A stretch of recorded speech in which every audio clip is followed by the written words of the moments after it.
Pastel de Nata.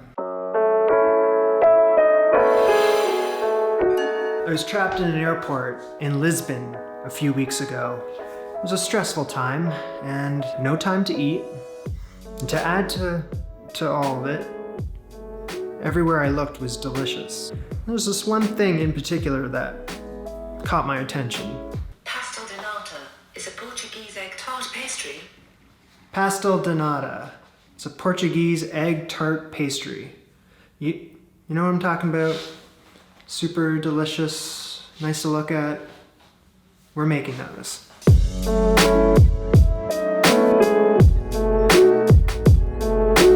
On the ever-growing list of things that are different in Europe than in Canada, I just used a scale to measure out all my dry ingredients. I couldn't find a measuring cup. I liked it. Start with the pastry dough. I'm gonna add my flour, my salt, and some cold water. Whisk it all together until a soft, pillowy dough forms that you can pull away from the sides of this bowl. And I'm not gonna lie, this whisk sucks. Generously flour your clean work surface. Roll it around. I'm gonna form it into a square shape. So I could really use a rolling pin right now, which I don't have one, but I've figured out a hack. I can use this wine bottle. It works better than the real thing. Cover in plastic wrap and let it sit at room temperature for 15 minutes. Lightly flour your surface again. Roll the dough into a large square. Now I have the dough stuck to the surface and damn it. Keep your surface always lightly dusted with flour. Secret with baking, try it once and you suck. The second time you've figured it out. Make sure to cut any uneven edges. Is this square enough for you? Actually, it looks more like a rectangle. Dust away any of the loose flour. Now I have my butter at room temperature. Get it all nice and smooth. Spread it along the top surface of 2/3 of this square, making sure to keep a 1-inch border around the edge. Fold the unbuttered other 1/3 of this thing on top of this buttered area. Now fold the other side over top of that. Pat it all down so that there's no air bubbles. Now repeat everything you just did.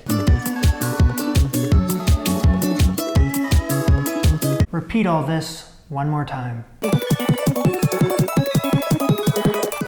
could spend all night on that, but roll all this into a little stogie. You want to trim the ends, cut it in half, wrap it in plastic wrap. Have these chill for a couple hours or overnight. Whenever I'm faced with that option, I always choose the latter.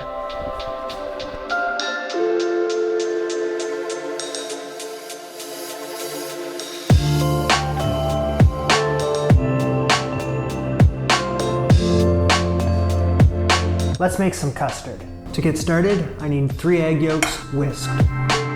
In a medium bowl, add some flour and milk. Over at the stove top, we have 2 things going on. We're gonna add some sugar, water, and cinnamon to one saucepan and bring it to a boil. And in the other, we're gonna bring some milk to a scald, which is just to the brink of a boil. Now on standby, I have my flour mixture, and once that milk starts scalding, which it is now, I'm gonna add it into this flour mixture. And at the same time, adding the syrup into the milk and flour mixture, whisking furiously. Vanilla. Okay, well that works too. I was trying to pour it into that spoon, but it was leaking over the edge. I think the right amount went in. Mixing this until it's warm, but not hot. Mix in your egg yolk. You know the drill. Cover with plastic wrap and set aside.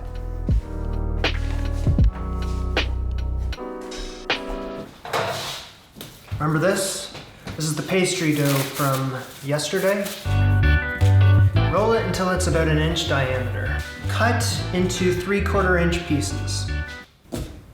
Looks kind of small. I'm gonna make them a bit bigger than that. Better?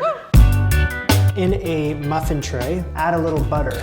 I'm gonna take my dough, cut side down, and put it into the muffin tray. Got a bowl of water beside me so I can dunk my thumb in and then put it directly into the dough.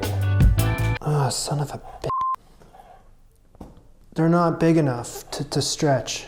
Each one of these is about double the size of what it should be, so I have to overcompensate by doubling up the pieces of dough in order to have it fit. You can tell that I pushed the cameras back a bit so you can't see what I'm doing because I have no fucking idea. Okay, I got those as good as I can get them. They're not perfect. They're never gonna be perfect. With my custard, I'm gonna pour about 3/4 of the way up. And now that I've run out of garlic, I am transferring ones that have a bit more than the other into the ones that got shortchanged. My oven is preheated to 290 degrees Celsius.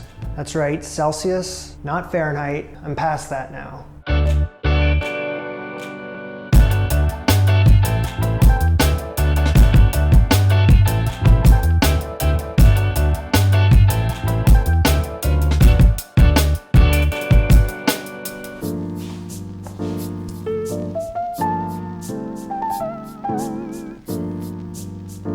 What are these called again? Pastel de Nata. I'm not exactly pleased with how these turned out, to be honest with you. I literally just came back from eating 3 of them, so they tasted all right, but for starters, they have the look and feel of a meat pie, obviously with custard inside. The custard's really good, but it's this pastry. I can never get it flaky. It always feels like pizza dough. I don't know why that is. That's it for me. If you liked this episode, make sure you give it a big thumbs up. That would be awesome. Subscribe for more Anti-Chef, and why don't you comment down below. Say hello, suggest something you'd like to see me make next. The floor is yours. See you soon. Bye.